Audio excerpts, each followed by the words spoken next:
The Pacific War had entered its most brutal phase. American forces were advancing island by island, while Japan refused to surrender despite devastating losses. Far from the battlefield, in secret laboratories across the United States, a new weapon was being perfected, a weapon unlike anything the world had ever seen. The Manhattan Project was nearing its final stages. Scientists in Los Alamos worked tirelessly, racing against time to build a functioning atomic bomb before the war ended. In the Pacific, Allied bombers relentlessly pounded Japanese cities, but Japan's leaders showed no sign of giving up. Germany had surrendered in Europe, but in the Pacific, the war raged on. U.S. military leaders debated which Japanese city would be the target for the new weapon.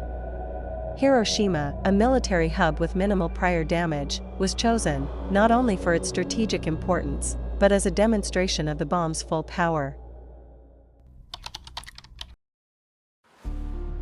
The Allies issued the Potsdam Declaration, demanding Japan's unconditional surrender. The warning was clear: failure to comply would bring prompt and utter destruction. Japan refused. Meanwhile, in the New Mexico desert, the first atomic bomb was tested. The results left scientists in awe and fear.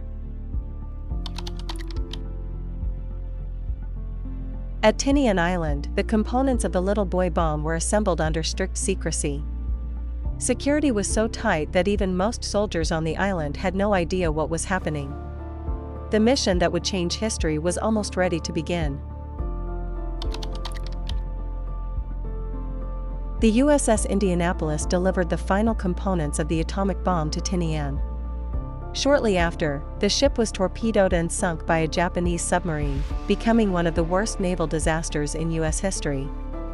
Few knew that its secret cargo had already been offloaded. Final orders were issued. Colonel Paul Tibbets, pilot of the Enola Gay, was briefed on his mission: to drop the first atomic bomb used in warfare. The crew prepared in silence, aware that they carried the deadliest weapon ever created.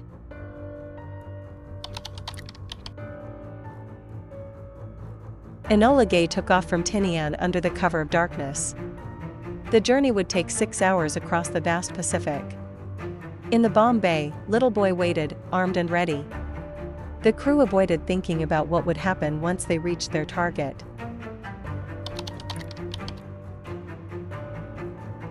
The plane approached Hiroshima.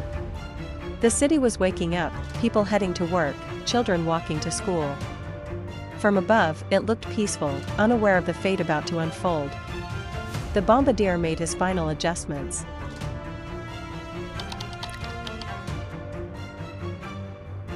A blinding flash lit the sky.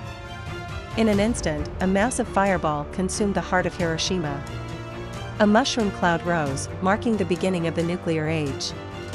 Tens of thousands perished instantly, and the world was forever changed.